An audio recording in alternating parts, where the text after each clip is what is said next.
Welcome in to Seahawks Today by Chat Sports. Tyler Jones here with you. Thanks to all the real ones for joining us here on today's show as we catch up to speed on the latest happenings with your Seattle Seahawks. We'll talk about the possibility of signing Melvin Ingram in NFL free agency. Also, extensions could be on the horizon very soon for Uchenna Nwosu as well as Jordyn Brooks.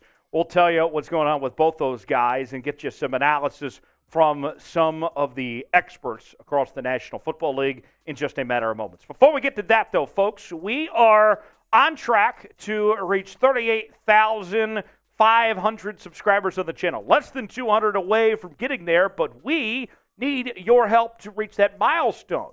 Subscribe now for daily news and rumors segments, live shows on Wednesdays at 6 p.m. Eastern, 3 p.m. Pacific, as well as our mailbags, watch parties during the season as well. If you're a diehard Seahawks fan, then the only way you can prove it is by subscribing to the channel. Subscribe now for free. You'll be glad you did. Melvin Ingram is still available at this point in NFL free agency. A surprise, I think, to some, especially among the market of edge rushers. There's still a decent number of good guys just sitting out there at this point, and he is one of them. Heavy.com is suggesting that the Seahawks sign Melvin Ingram in free agency and add him to the rotation to the Seahawks front seven. Here's more from Jonathan Adams. If there is one area for the Seattle Seahawks to address ahead of training camp, it is improving the team's pass rush. The good news is there are several veteran free agents who remain available. One name to watch is three-time Pro Bowler Melvin Ingram. According to Spotrac, the Seahawks have a projected $8.6 million in remaining cap space. This is enough for Seattle to sign Ingram and potentially make another addition heading into training camp. Ingram could be a solid rotational pass rusher for the Seahawks despite being 34 years old. I continue to be amazed at how undervalued Melvin Ingram has been throughout his career. And we're talking about, in this case, him being a rotational piece, okay, where the Seahawks would have some depth at that position. You still have young guys that are developing, obviously, but he would be one to watch that could provide some depth and some relief, barring injury, and be a natural fit. And he's been successful about everywhere he's played and been a very good player. I'm surprised that he's continued to be looked over throughout his career in the different places he's been. I think most recently of the impact he had on the Kansas City Chiefs a couple years ago when they got to the Super Bowl and what he was able to do with that defense. So for me, why not? He's not going to cost you that much at this point in time. He's going to add depth to your defense. To me, it's a win-win at this juncture in the ballgame to go ahead and get Melvin Ingram. Why not? There are more good reasons than bad as far as I'm concerned with why you should bring him in. So, you tell me. Weigh in the comment section. Should the Seahawks sign Melvin Ingram or not? Y for yes, in for no. And if your answer is no, I want a legit good reason why your answer is no. The money's not an issue. I don't want to hear that either, okay? The money's going to be fine, and he would be a rotational piece and provide depth. It's a win for me. Let me know in the comment section why you are for or against this idea. So the background story on Melvin Ingram.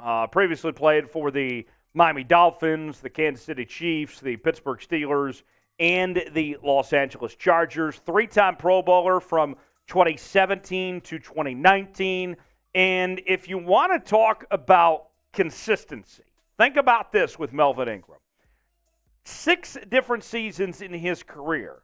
He's had at least 6 sacks or more. Pretty decent, right? That's a good number of what he's been able to do throughout that stretch, including most recently this past year in 2022 with the Miami Dolphins. He had 22 tackles, 7 tackles for loss, 6 sacks, and 1 forced fumble. 2019 was probably the best season of his career. In 13 games played, he had 48 tackles, 12 tackles for loss, and 7 sacks, and no forced fumbles. The Seahawks right now, let's take a look at their front seven where things stand at this point in time. A lot of excitement, obviously, for Draymond Jones of what he's going to bring to the table. Brian Monet, questions about his health status and obviously needing some help when it comes to the interior of the defensive line there. You brought in Jarran Reed, his return to Seattle, and he should be a guy that gets significant playing time right away.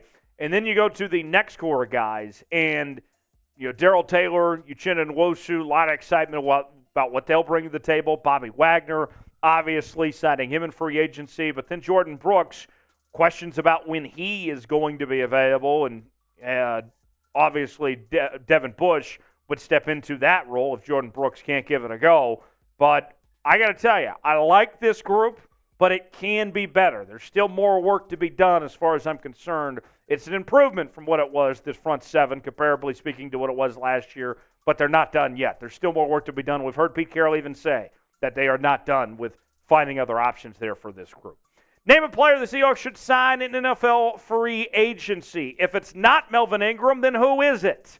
Tell me in the comments section who the Seahawks should sign. Give me one player that comes to mind that you would like to see in a Seahawks uniform in 2023. The Seahawks shirt and hat combination is back on sale for the 12s, and it's only available for a limited time. We don't offer this year-round, folks. Whether you want to wear the hat and give someone else the shirt or vice versa, maybe you want to keep both, whatever it may be, it's a great deal, and it's only available for a limited time for $23.99 at chatsports.com/12combo. If you are a real Seahawks fan, you got to take advantage of getting a combo like this in a sale that doesn't come around very often here. $23.99 for both the shirt and the hat. While supplies last. Chatsports.com/12combo to get yours today. Shirt and hat combo on sale now. $23.99 at chatsports.com/12combo. Let's talk about a couple different extension ideas now. Let's begin with Jordan Brooks. As Bleacher Report says, the Seahawks don't need to wait around, that they need to get an extension for Jordan Brooks done right now. Here's more from Christopher Knox. The Seahawks declined the fifth-year option on Brooks' contract, meaning he's scheduled to be a free agent in 2024. While Seattle clearly wasn't comfortable guaranteeing $12.8 million in 2024 to a somewhat one-dimensional defender, it should be willing to extend Brooks at a lower annual price. The 25-year-old showed that he could remain productive in defensive coordinator Clint Hurtt's 3-4 defense last season, and he's young enough to remain a key contributor for several years. The challenge would be paying Brooks to stay in free agency next year. I understand the logic where Christopher Knox from Bleacher Report is coming at here. Don't get me wrong. I get the argument that's being made, but I disagree. And here's why I disagree with this. The injury that Jordan Brooks suffered there at the end of last year, and coming back from that, we don't know how he's going to recover, okay? And those ACL injuries, everybody recovers different. Some guys, it's like it never even happened, and they move on, and everything's good. Other guys, not so much. And I don't want to invest a long-term extension without knowing what Jordan Brooks looks like when he's fully healthy. If I were John Schneider and Pete Carroll, would be willing to wait and see how the recovery process is for Jordan Brooks if he's fully up to speed, and then if he can stay healthy after that before I would give him an extension. I'd be open to extending him, but I need to see what he looks like on the football field again first. To me, that's a bridge too far right now. I get where they're coming from, but I want to be ready for that decision right now. The play on the football field itself is not the issue at hand here. Okay? I mean, you're looking at a year in 2021 where he had 184 tackles. I know PFF doesn't like Jordan Brooks, and, those numbers aren't very good for him, those grades-wise, but you can't ignore just the pure tackle numbers. 184 in 2021, 161 in 2022.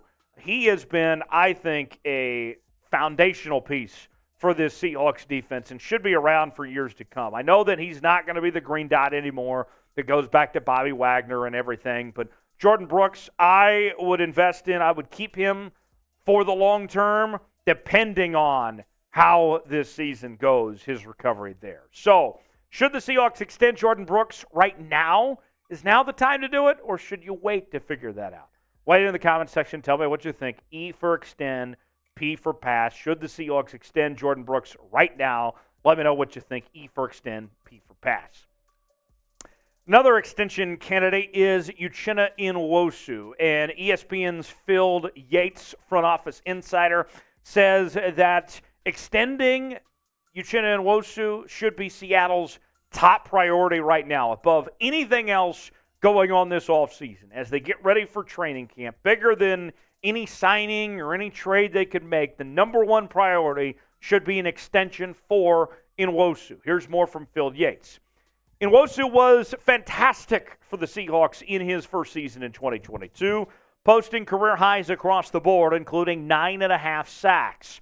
With a comparable season this year, Nwosu would be positioned as one of the top free agent pass rushers next March, making extension a logical proposition. Well, Seattle has built up a deep list of rushers.